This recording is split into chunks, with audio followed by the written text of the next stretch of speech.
Gikundi giki kia mbeu njithi kia ikokino tubeo kikiroire thabari ya gutwarithia mithikiri kambini ya guthomithia andu uhoro wigie kuhurana na thina wa kimeciria mucini wa Nairobi nginyagia kaunti-ini ya Meru.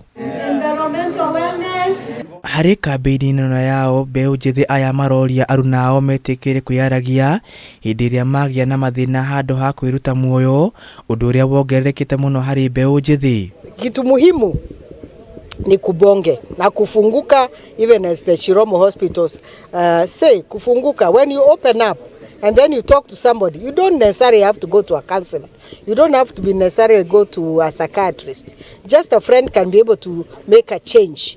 Funguka. We have even other now qualified people skilled to help people who have got a mental problem. Mubunge mutumia wa Meru Elizabeth Kairema ogite mathina ma kimeciria hari mbeu njithi maumanite na wagi wa mawira na uhuthiri wa dawa cia kurefia undu uria wagirire kururanwo naguo. Badala tufike hiyo mwisho ya kujua sasa mtu ako na sickness ya ubongo. Hata mtu akiwa na sickness ya ubongo tunataka reduce stigmatization, watu kuitwa majina na hata discrimination. Oni oritie mbeu njithi kwiyaragia riria magumirwo ni mathina handu-ini ha gwiciria kwiruta muoyo. So for me, I'm really delighted that the youth have taken up this conversation.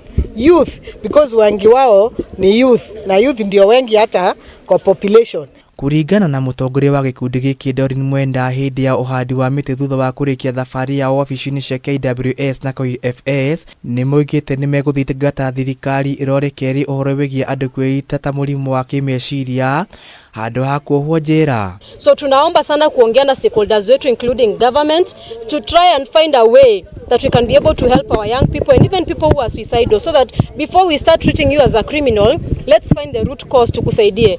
Oho ni oritie mbeu njithi riria magerera moritu matiganite kwiyaragia handu-ini ha kugia na meciria ma kwiruta muoyo amuriria andu meyaria ni mahotaga kugia na uteithio. We are requesting and urging stakeholders including government to come together and find solutions to help these people first. Gikundi giki ni kiugite ni gikurehe mbeu njithi hamwe na oho gukuruhania thirikari hari guteithiriria mbeu njithi kuhurana na thina wa kimeciria. Tumekuja tukapanda miti because we are putting together climate change and issues of food insecurity and mental health. So we are happy to have done this campaign for 3 days, and this is something we do every year. So every year we do this campaign and we are happy that it is giving us good results because watu wanafunguka. Handu-ini ha Kameme TV jitagwo kinuthia kia mbuthi wa Njoroge.